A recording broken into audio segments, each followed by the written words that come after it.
Hello, everybody. Is everybody having a good time? Great. I'm doing great. I am unprepared as ever. And I haven't done a solo panel in a room this big. So that's pretty cool. So thank you, everyone, for waiting in line for this. I assure you that you will leave disappointed. Hold on, how does this slideshow work? Okay, cool. I really was doing a button check. Hey, Comic-Con 2025, we're here. Everybody's excited.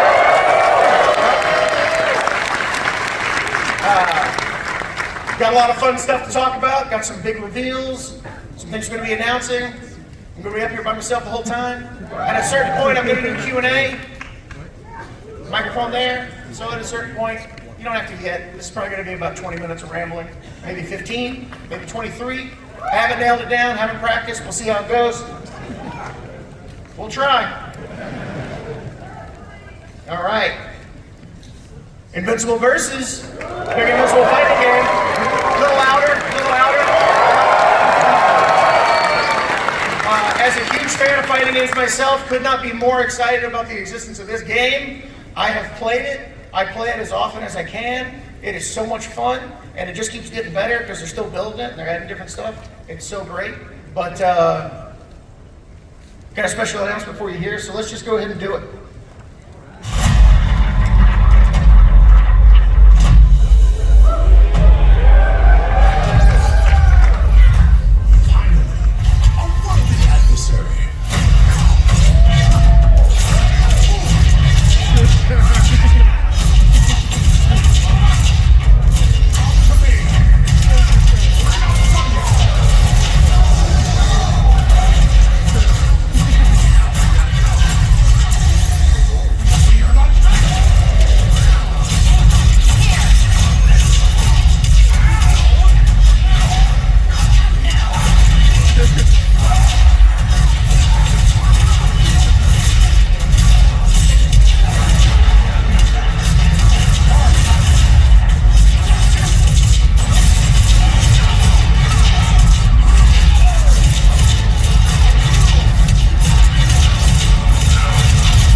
So, if there was ever any question, Battle Beast is definitely going to be in the game. He is so awesome. He's one of my favorite characters to play. Super cool. Invincible Versus is an in-house game that Skybound is producing with our in-house studio, Quarter Up. And it's kind of, you know, like indie comics. And so I got to tell you guys, go on Steam, go on PlayStation, go on Xbox, and wishlist this game, please. If you are intending on buying this game, having the indication that we have the people interested in this game really helps us as we are ramping up for this massive launch. So please do that. Wishlist, everybody. I was beaten earlier and told that I have to ask people to wishlist. I'm doing this against my will. So please accommodate me. If you like that image that you saw, there is an exclusive Battle Beast Issue 1 variant cover that features Battle Beast that everyone in this room is getting for free. Yeah. And I signed them all.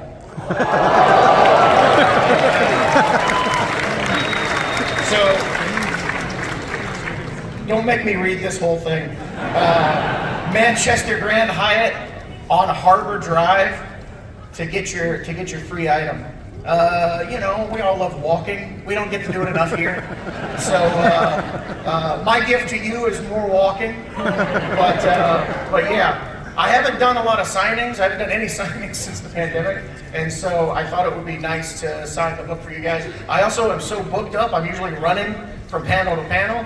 So please don't chase me down the hall because I have to get to the next thing or people yell at me. I get yelled at so much, you guys have no idea. So yeah, I wanted to sign that book for you guys.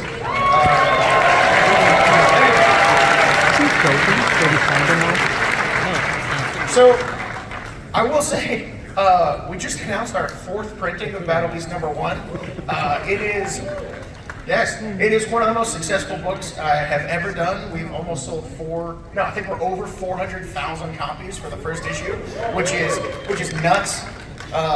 We are crushing so many big books by huge creators. It is very exciting. But I've been doing comics since June 2000 was the first book that I ever published. So I'm 25 years into my career, and so to be experiencing like the highest selling, like most successful series of my career at this point is super gratifying. And I just wanted to say thank you to everybody for all the support. I really, really do appreciate it. Here's the covers to 4, 5, and 6, which come out on months that are in the top left-hand corner of those covers, but I can't read them on this screen. Issue 6 is super cool. I'm gonna say it's like August, September, and October for these 3 issues. Am I good? Yeah, thank you, front row. You waited in line early and you're very helpful. So, issue 6 has some crazy stuff in it that is going to really excite Invincible fans. That it's going to kick off things for the next arc, and you're going to see like, oh, there's so much more to this book that I wasn't expecting. So please be on the lookout for that. It's a lot of fun. But now I know what you're here for, so let's talk about the Invincible show. Season 5. You know what it's called? A success. All right, I will stop this here. I'll just. Oh, it keeps going. All right. Good to be back. Sorry I'm late. Oh, we're recording. Okay. Let's face it, you and I are recording the show. Those guys do. All right, brilliant.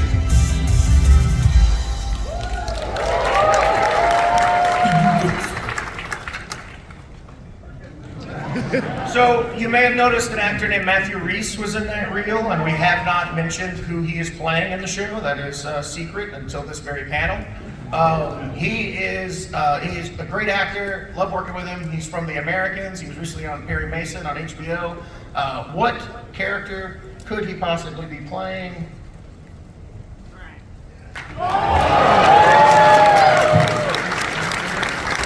So here's your first look at Dinosaurus that is going to be appearing in Invincible Season 4. We are all very excited about this. Matthew Rhys is playing both Dinosaurus and his alter ego David.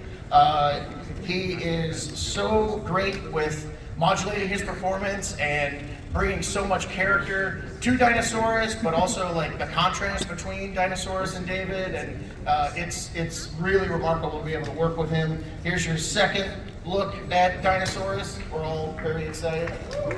Here is your third look at Dinosaurus.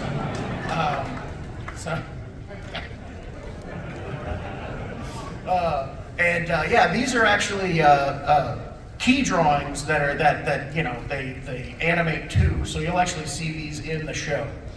So that's really cool. A lot of fun. Dinosaurus.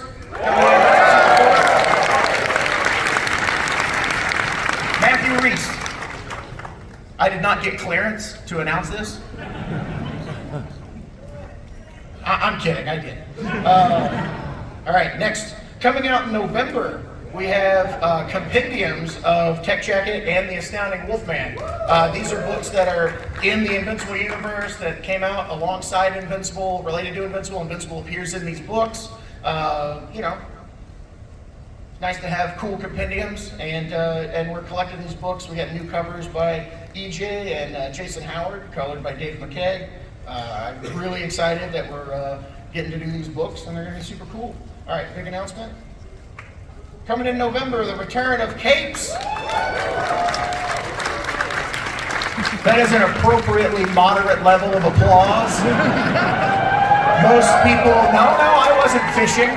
Most people probably don't remember Capes. That's totally fine. In 2003, when Walking Dead and Invincible launched, later in that year, I did a 3-issue miniseries called Capes. Capes is like superheroes as a job. They clock in. They work a certain set hours. There's an HR department, and it's set firmly in the Invincible universe. These characters show up way later in Invincible quite often, but the collection that we had done had long since fallen out of print, and you see these things on eBay, or it's like this old trade paperback that I've got collecting dust in my house is getting like $120 or something on eBay, and it's like, well, this is not right. I should probably make this more available for people. So I called Mark Englert up and I go, hey, can we maybe recolor this book and get like make it a little flashier? And so then what happened is Mark was like, well, why don't I recolor it and I'll dress it up and so like this is the old page on the left and the new page on the right. And then you can see a little bit more of a dramatic difference here. He basically redrew like a good 50% of these pages. So it's like a fresh coat of paint on Capes. I'm actually going to go through and re-dialogue the issues and dress things up and take out some of the embarrassingly dated jokes and add soon to be more embarrassingly dated jokes later. And so yeah, we're really excited about that. That is going to run for 6 issues. Those 6 issues will contain the original issues of Capes and some backups that ran in Invincible. And then we've been having so much fun with this that as soon as we finish those 6 issues in 2026, we're just going to keep going. I'm working with writer Benito Sereno, who is currently doing Blood and Thunder with me. And we're just going to keep doing issues of Capes. And which, will, along with Battle Beast, be the only like comic book glimpses into the Invincible universe that you'll get. These issues are going to take place in a really cool part of the timeline, which you'll see from maybe this next slide. Yeah, this 3rd page kind of gives you a hint as to where these stories fall.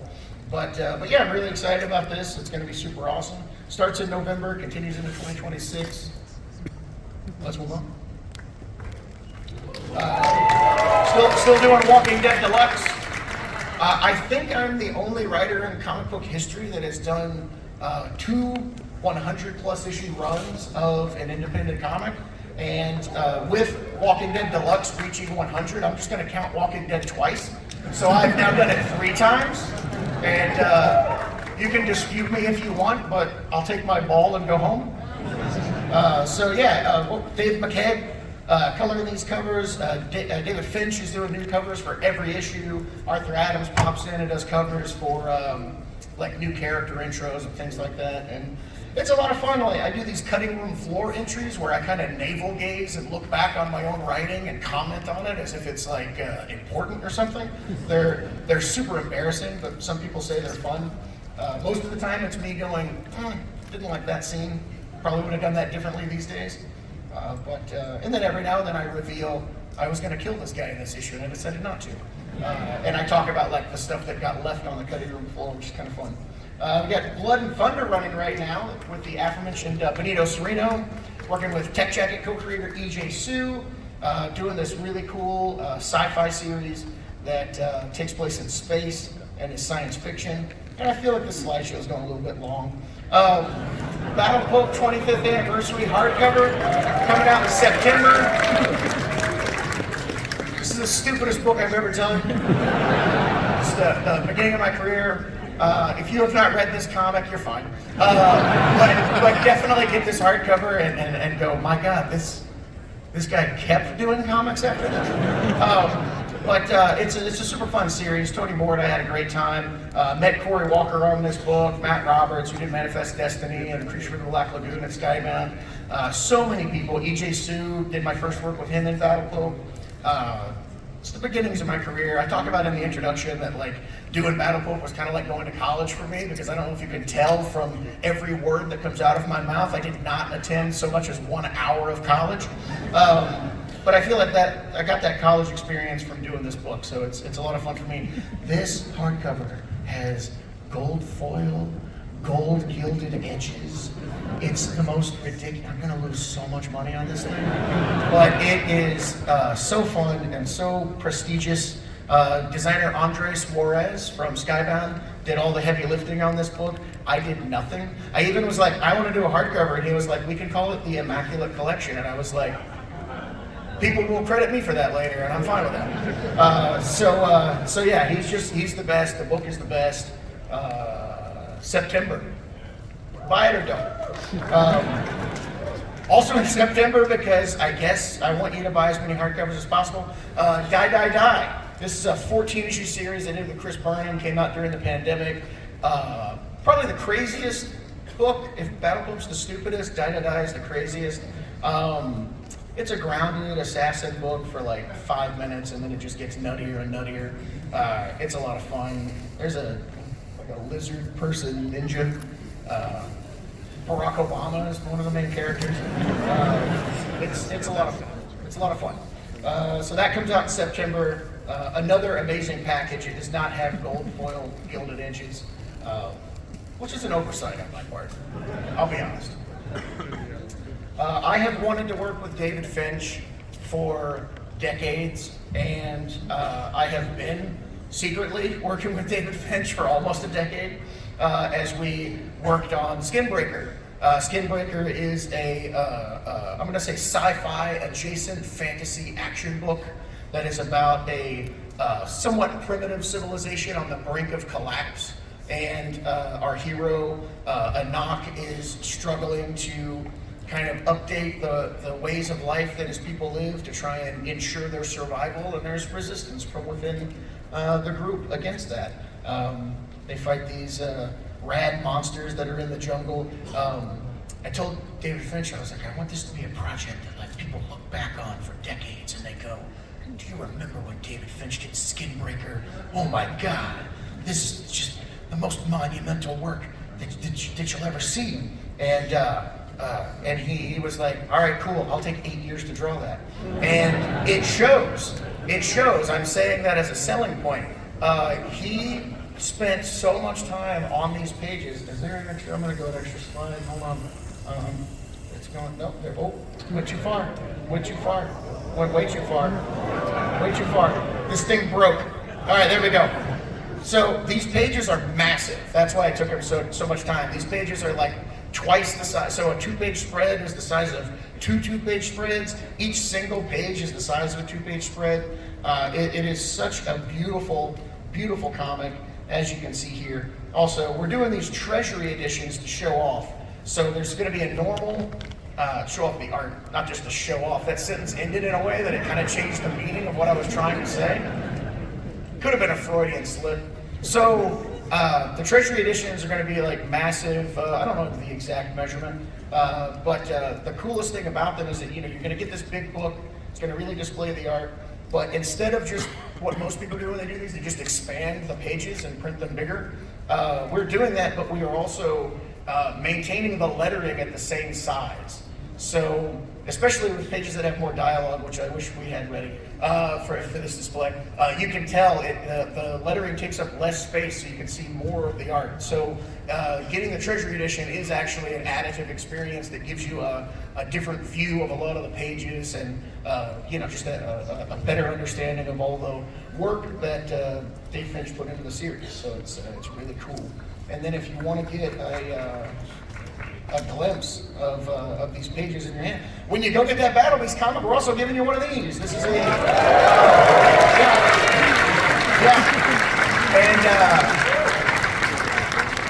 this is a black and white preview of, I want to say, the first 16 something pages of the first issue. Absolutely stunning, mind-blowing pages. And I signed all these too, which is this was me. Yesterday.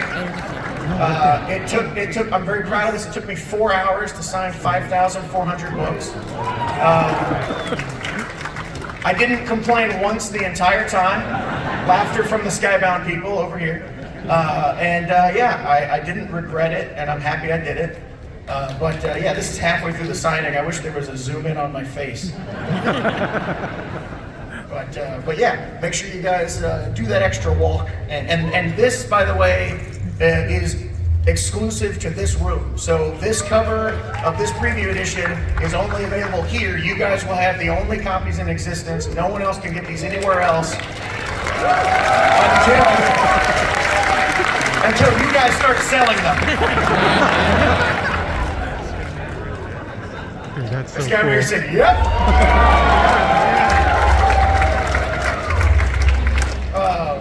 I'm taking That's over so cool. Transformers.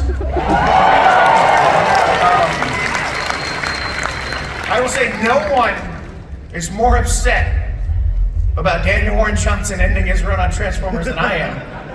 I love that book. If I could wave a magic wand and keep reading that book, I keep reading that book. But, you know, he had a 24-issue plan. He wanted to do 24 issues. I totally support him. I'm very excited about what he's doing next. But I was like, if Transformers is available, I am taking that. I have loved Transformers for what feels like all of my life. I live and breathe this stuff. I think if you're reading Void Rivals, you get probably get a sense of how much I adore this world and these characters, and to be able to, in tandem, work on Void Rivals and write the mainline Transformers book, and kind of shape these characters and push them for a new generation. I couldn't be more excited about this, and I'm getting to work with Dan Mora. Can you believe it? Can you believe it? I need larger applause for Dan Mora.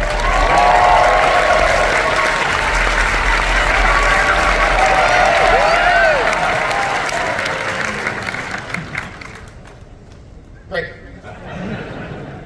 Here's some covers. These are super cool. You can see them online. Here's some pages.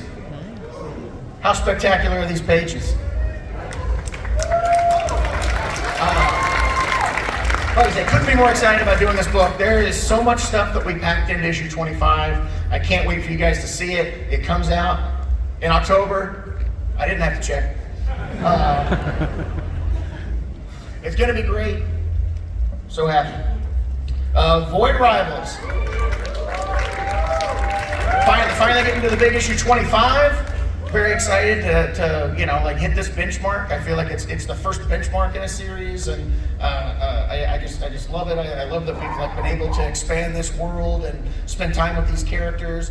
We're doing the Quintesson War. If you've been reading the book, the Quintessons have been out there. They've discovered the sacred ring, and they want it for reasons that are kind of detailed in the book, but I don't want to bore you guys.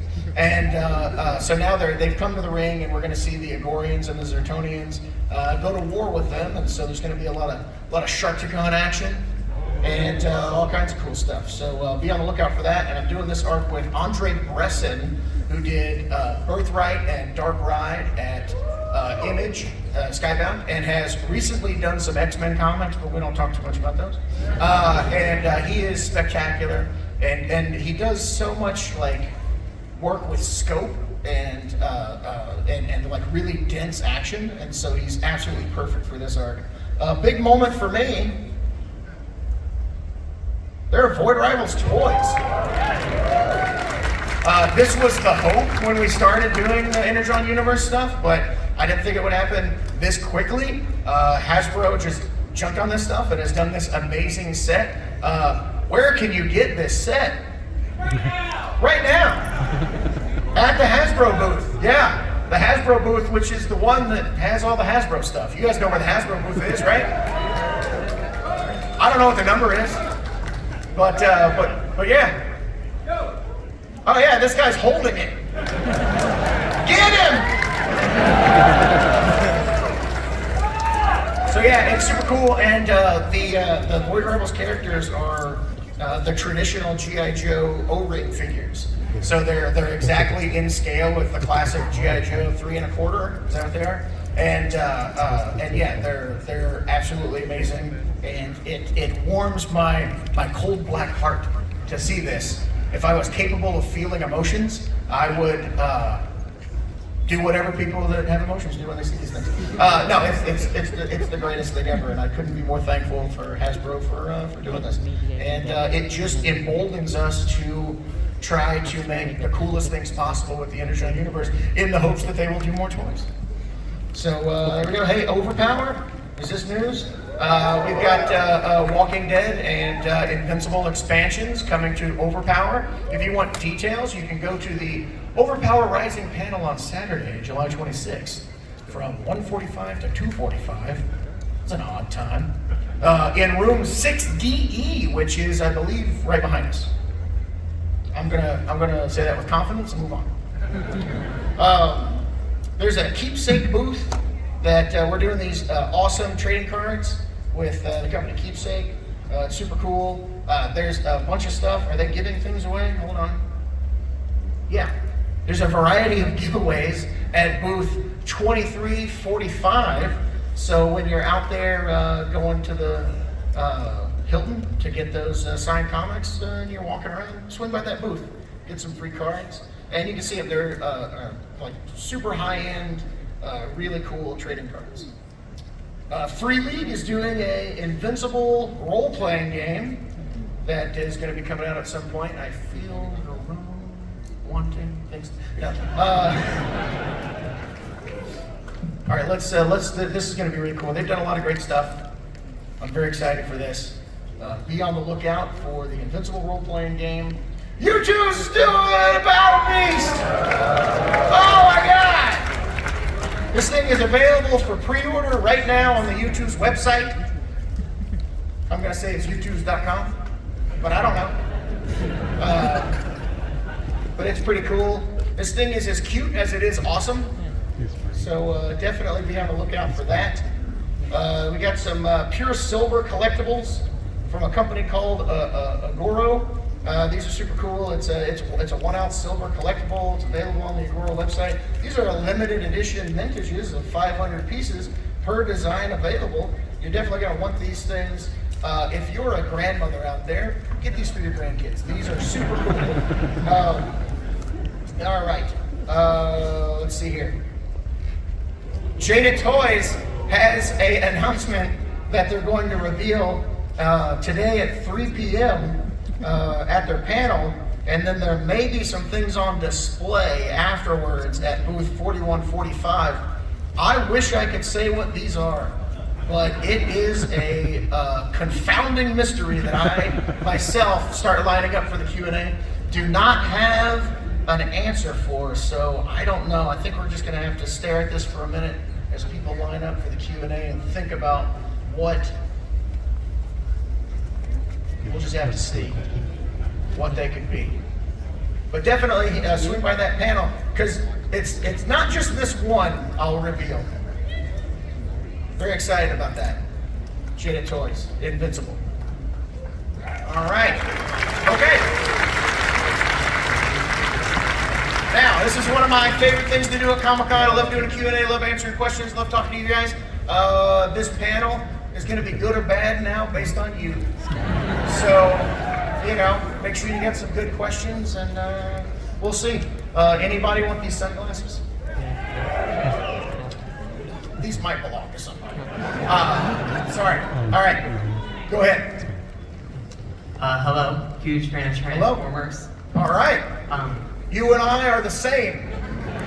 My question is, when will we get Grimlock? Also, you have no excuse for Dino Mode because Sharkticons exist. Yes. I hear you. They're called Sharkticons. They don't necessarily look like sharks, though. But I will say no one loves Grimlock more than I do. I definitely see him appearing at some point in the future. But it's not the kind of thing that I would reveal at a panel. But without spoiling too much, maybe start reading when I start writing. One more thing. Would you sign my comic? I would love to, but that will cause a panic. And if I do it, other people will ask for it, and then it will be a whole thing. So I absolutely 100% cannot and will not do that. Here, this pen is not good. So this kind of thing slows the room down and makes it unpleasant for other people. So that's the last one. But, you know, hey, fortune favors the bold, so, you know, I'm not going to tell that guy no. All right, what you got? Hey there, very psyched for Versus. Are there any other video game genres that you'd want to see these characters or this world in? Yeah, I mean, look, I go online. I know everybody wants an open world Invincible game. I have eyes and ears and a phone. So yeah, I mean, I'd love that too. I will say, like, you know, like I say, like we're putting a lot of effort into Invincible Versus. There are certain realities as to the expense of certain games that make certain things somewhat out of reach. You know, if you look at Walking Dead, there was, you know, a dozen or so different Walking Dead video games over the life of, you know, and continue to be, you know. So I would say that as we do more and more games and the show is as popular as it is, you know, I hope that we see a dozen different Invincible games in the next 10 years that do all kinds of different stuff. I'd love a cooking Invincible game. I'd love one that's all just surfing, like California Games. And yeah, I know California Games had so much more than surfing, but that was the best game in California Games. And this is now the California Games panel, and if anyone has any questions about California Games, I'm here. So yeah, we're going to be doing a ton of Invincible games. Glad to hear it. Thank you. Awesome. Hi. Hello. Walking Dead, we reawakened my love for comic book and comic book art and collecting as an adult. My question is, how many seasons do you envision for the whole arc of Invincible? And do you have any favorite episodes or scenes? So I have answered that question and I regret it. So I will say roughly 7 to 8 to 9 seasons I think would be necessary to do the complete arc from the comics of Invincible. Yeah. And so we'll see, you know, hopefully we get there. We're getting a ton of support from Amazon Prime and couldn't be more thrilled with how things are going. So, you know, very excited and hopeful for it. And I forgot the second part of your question. Yeah. Do you have any favorite scenes or episodes? So many from, we just announced season 5. You saw the video. So many things from season 4 and 5 that I'm excited to get to that I can't reveal. Yeah, I don't know. I mean, the Conquest Whisper thing turned out really great. That was a lot of fun. Anything with Machine Head, as Jeffrey Donovan has just put so much life into that character and is so cool. And I cry every time Peter Cullen comes in for a record session. And thankfully we do those on Zoom and I mostly have my camera turned off, so he still respects me. I'm kidding, he doesn't know who I am. Go ahead. Welcome back to SDCC. Hey, glad to be back. So last year you had to abruptly leave while I was the last person up there. So I will be doing that again. Okay, well, I waited a year. Can I finally have my boy Rivals #1 signed? Is this really, we're doing this? All right, Yes. this is the last one. Okay. There will be a person that asks, and I'm just gonna say no, so. All right, go ahead. How much input do you give on the voice casting, and what made J.K. Simmons, Jeffrey Dean Morgan, and Stephen Ewan stand out in the roles? Stephen was somebody that I knew from Walking Dead, and he actually came in. John Hamm had a monologue at the beginning of episode 1 as a security guard that was really important to me because I wanted people to be watching the show going, why is this guy still talking? What is happening? What is this show? Because I feel like it makes people lean in, and then when crazy stuff happens, they're like, oh, okay, this is cool. And there was some executives that were rightly saying, this is too long, I don't know if this works. And I had Steven come in and read it, and he did it as a favor before he was ever cast in the show. And so, like, he was, you know, he was somebody I keyed in, like, he's the perfect guy for Invincible. I knew he'd read the comic. I knew that, you know, from Voltron that he was a great voice actor and all-around great dude. And so I never pictured anybody other than Steven for Invincible.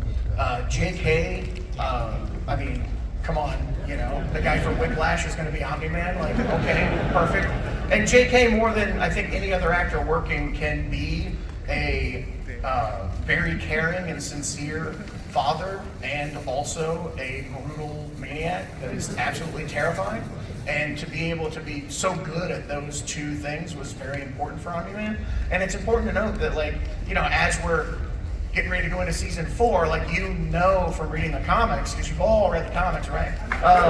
That Omni-Man is a much more nuanced character than you might expect just from watching season 1. He is not just an evil Superman. So you know that other side of JK is very important. And with Jeffrey Dean Morgan, I lost a bet. I'm just kidding. What's up, Invincible? What's up? I'm a really big fan of both the comic and the show. Clearly. It'd be funny if you weren't. Yeah, me. No, I want you to get up to the mic and go, who is this? Well, my question was, there are some differences between the show and the comic, and I wanted to ask what goes into the process of choosing what to change, what to expand. Yeah. There's 1,000 different reasons for the 1,000 different changes. Sometimes we're working on scenes in the writer's room and we're like, how do we make this sadder? How do we make this scarier? How do we make this more brutal? How do we make this more jarring, more intense? And it's a goal of like plussing things up. Sometimes there are scenes that we have to truncate and then other scenes that we have to expand for narrative reasons.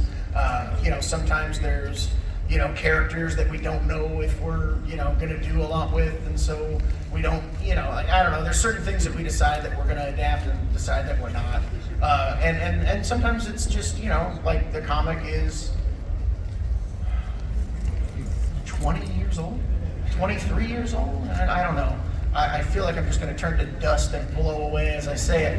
And things need updating. And also, I started writing the comic when I was 23. So there's certain things where it's like, yeah, we can do better than this.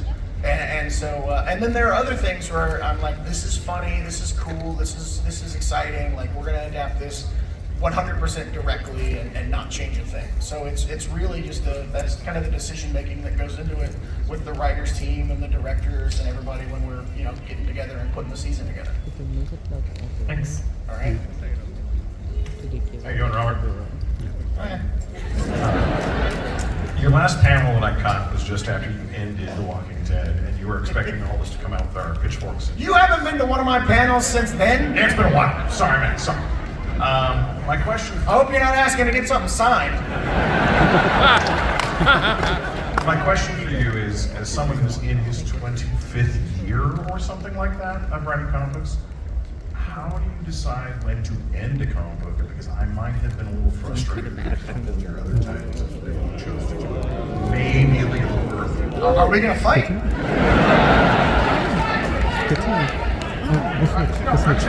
curious about your process. I just want to ask.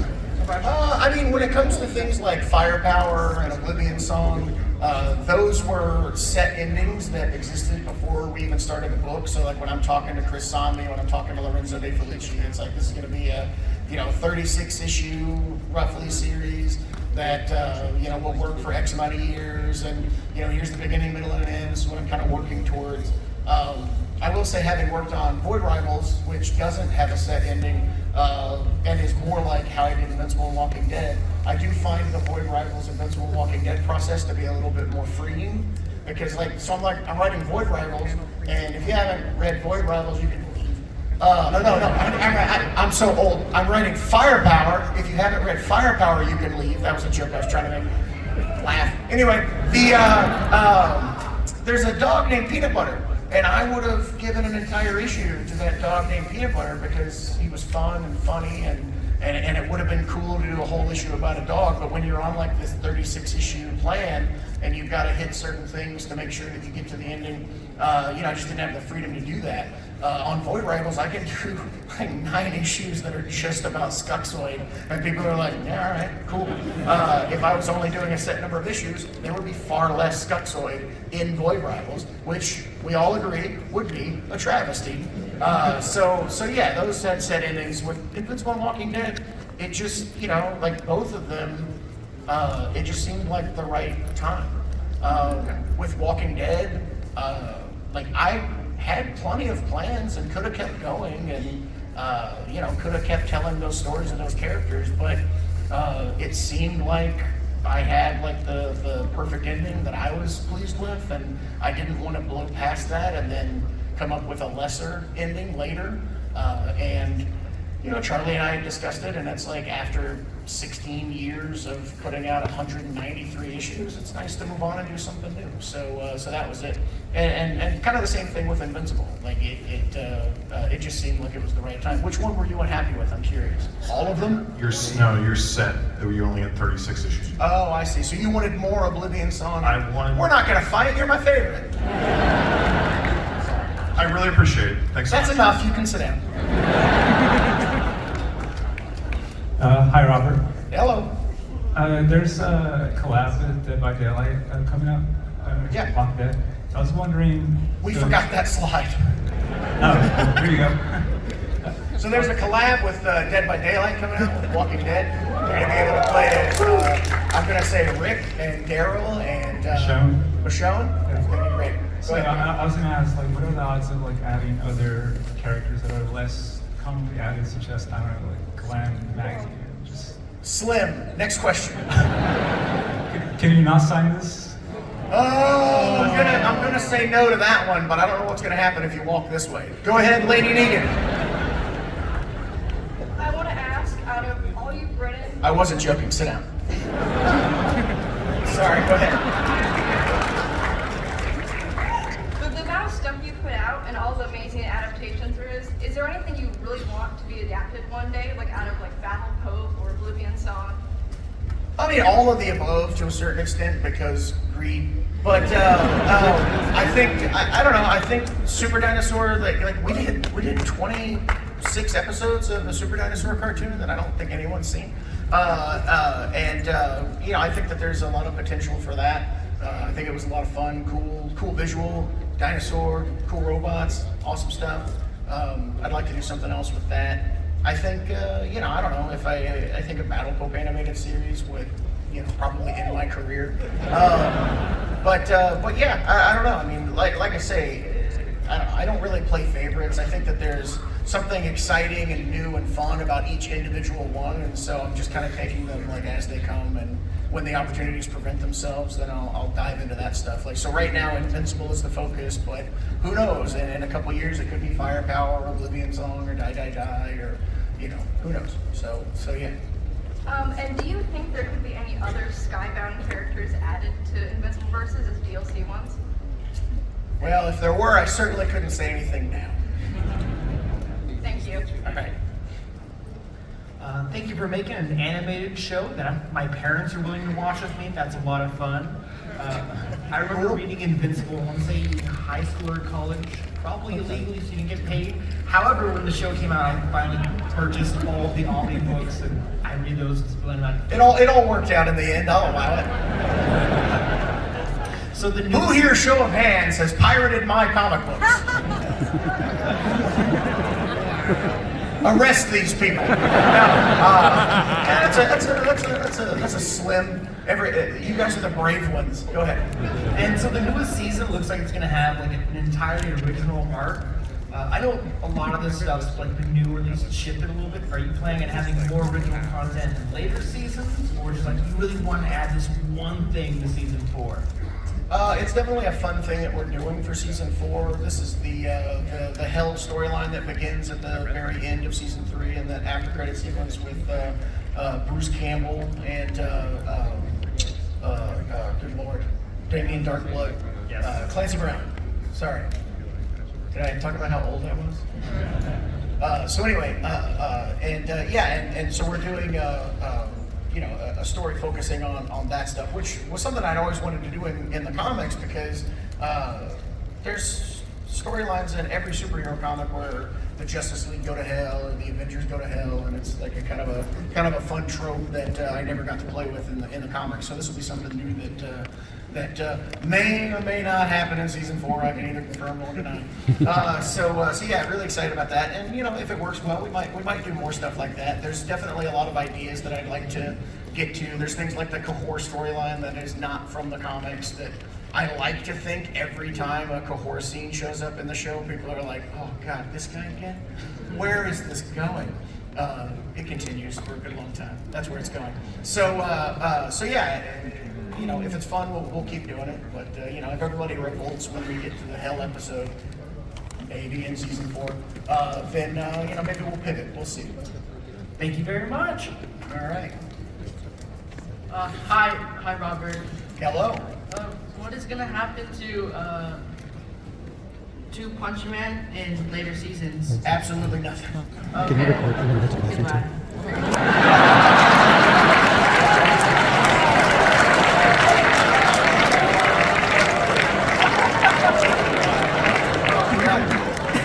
I would have signed a book for you. Go ahead.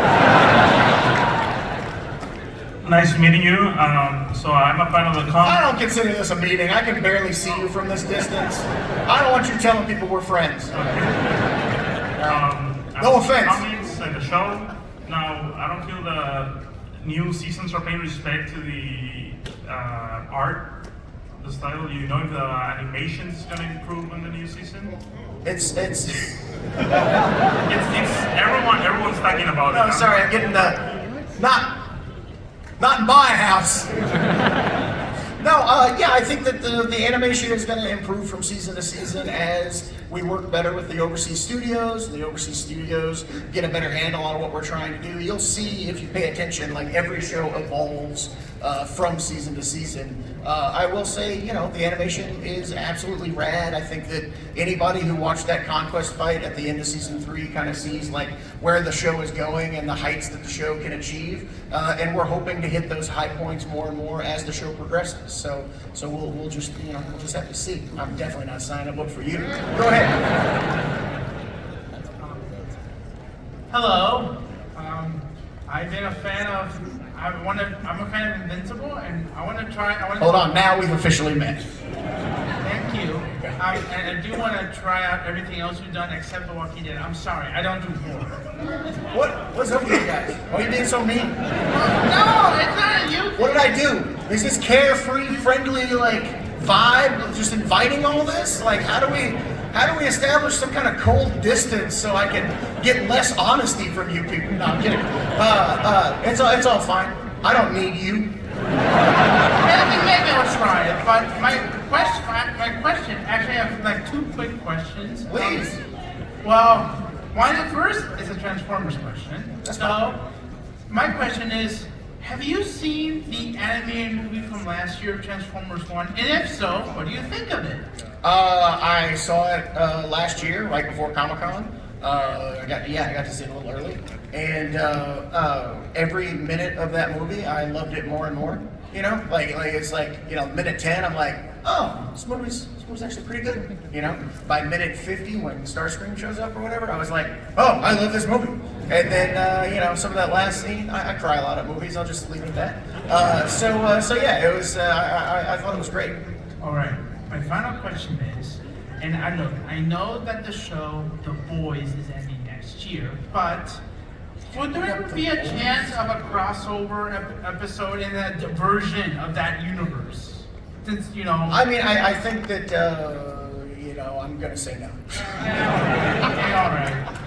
We're both at Amazon Prime. You never know. I know Seth and Evan. They know me.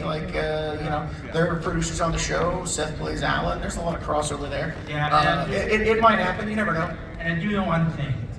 Invincible, not the evil Mark. A regular Mark wouldn't kill him, but he would make Homelander beg for mercy. We'll see. We'll see. I just want to wonder about question. Oh, I do have to. I'm sorry. You can ask your question in a second. I gotta say, guys, Mortal Kombat 1. You can watch Omni-Man and Homelander fight right now.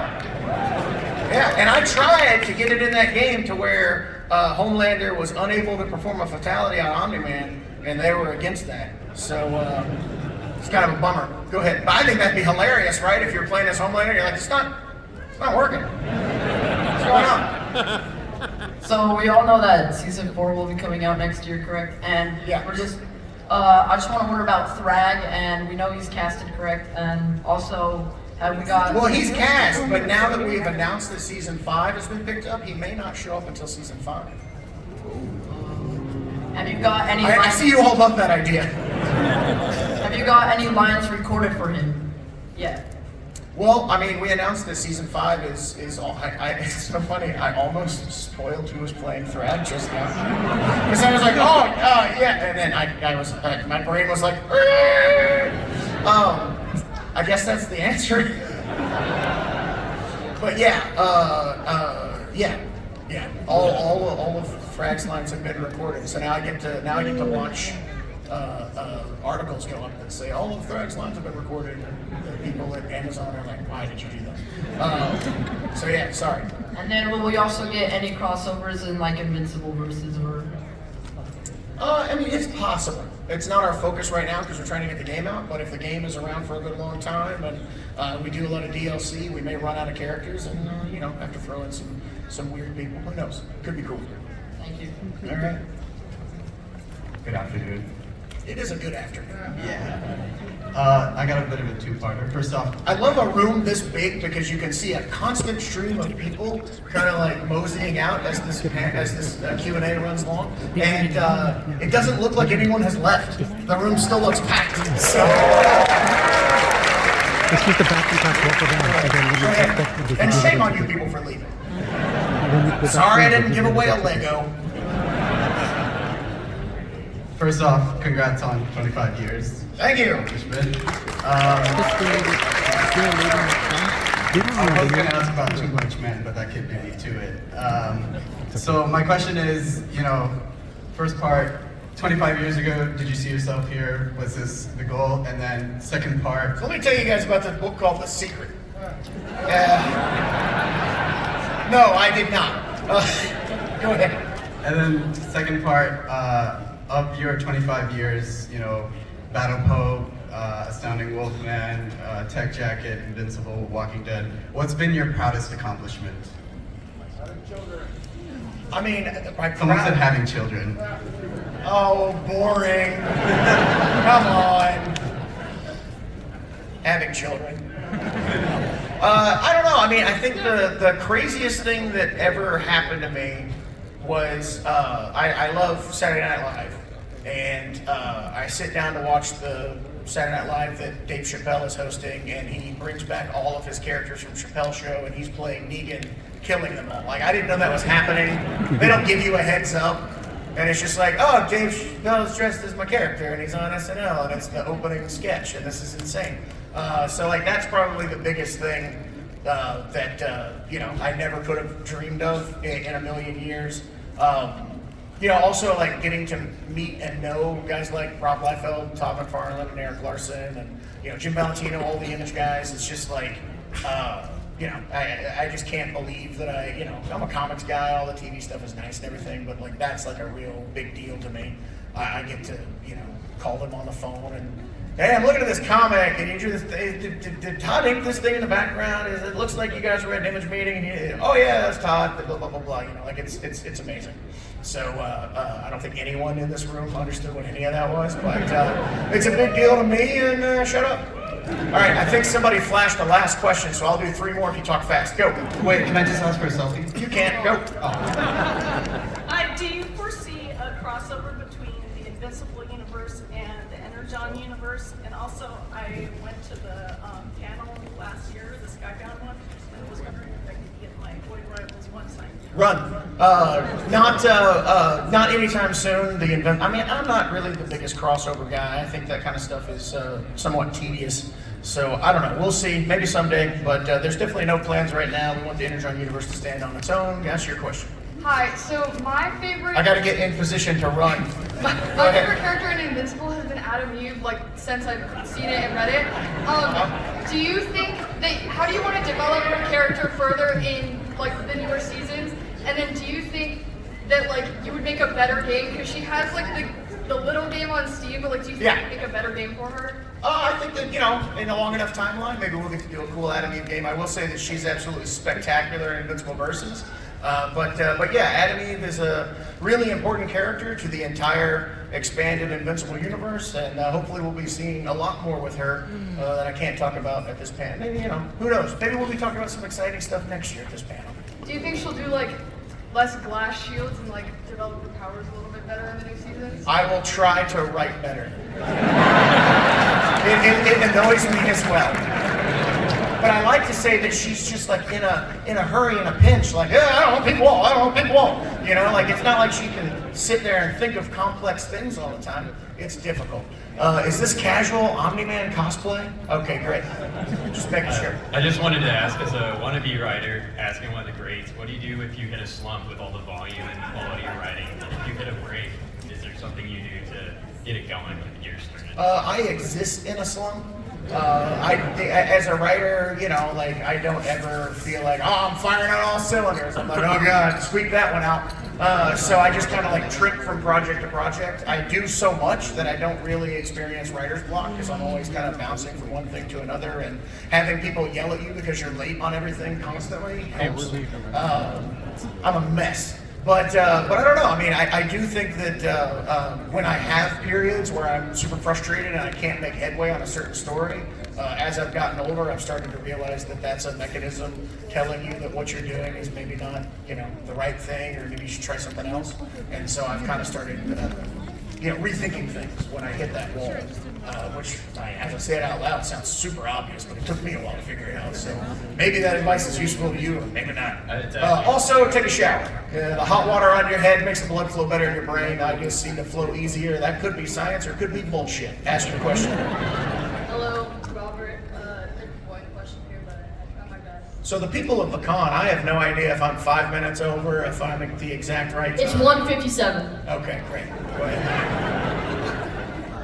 Which Invincible character in the show do you feel most, or in the comic, do you feel most connected to? Who's the one personality you relate to, or like feel most emotionally in sync with? Conquest.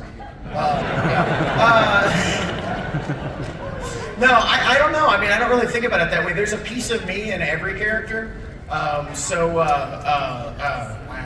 lonely. And, to a certain extent, when I'm writing individual characters, like I feel most connected to them, and I feel most related to them. That's kind of how you write, so I guess it changes from character to character, and I unfortunately do not have a good answer for you. Sorry. Thank you. Hello. Hey, with the creation of Battle Beast, whose idea was it? Yours or Otley's? And who created the look and everything? Was it a combination? It was a true collaboration. So the way that works is in issue 19, was trying to add more characters to the villain roster. So I wrote that 2-page spread where Machine Head is like, I got all these villains to kick your butt. I got this guy, I got this guy, I got this guy, I got this, you know. And so it's just a panel. And I was like, I don't know, is it a space cat? And then I wrote that dialogue that's nonsense. The scourge of twin galaxies, and he did all this and that. I don't know what any of that means. And then if Ryan had drawn a terrible looking character, you would have never seen Battle Beast again. But Ryan drew this guy that looked amazing and was super cool. And so like when I write that panel, I don't know anything else about that character. It's not like I have this massive plan and so I worked all this stuff out in advance. Everything from that point on is based on the visuals that Ryan provided. So Ryan inspired the true creation of Battle Beast just through his art. And so that's kind of how collaboration works, if it makes sense. And so then from that point on, we're kind of riffing. The story and the character builds and expands and grows as you experience that character and work on that character. So every single scene that I write and the way he interprets that scene inspires the next scene. And it's kind of like actors in a show. You can credit Norman Reedus for, I think, the bulk of the creation of the Daryl Dixon character, because he was written to be, you know, this side character, and the way that Norman chose to portray those scenes made the writers see certain things in him that we maybe didn't before, and the character evolved based on that. So, thanks.